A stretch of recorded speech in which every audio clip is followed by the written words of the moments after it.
Welcome back to our channel. In today's video, we'll show you how to delete your watch history in YouTube on your PC. Let's get started. First, open YouTube on your PC. Once you're on the YouTube homepage, locate and tap on your profile picture in the top right corner of the screen. This will open a drop-down menu. In the drop-down menu, find and click on the Settings option. It is represented by a gear icon.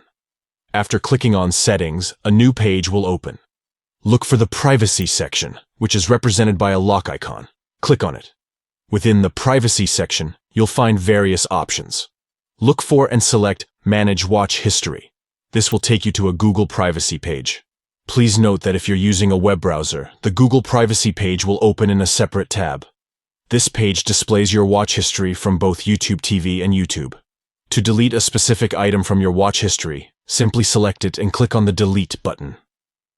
This will remove the item from your watch history. Additionally, you can also search for items you'd like to delete or filter your watch history by date range. On a web browser, click on Delete Activity By and then search by date range. And there you have it. You now know how to delete your watch history in YouTube on your PC. It's always a good idea to keep your viewing habits private. If you found this video helpful, don't forget to give it a thumbs up and subscribe to our channel for more useful tutorials. Thanks for watching.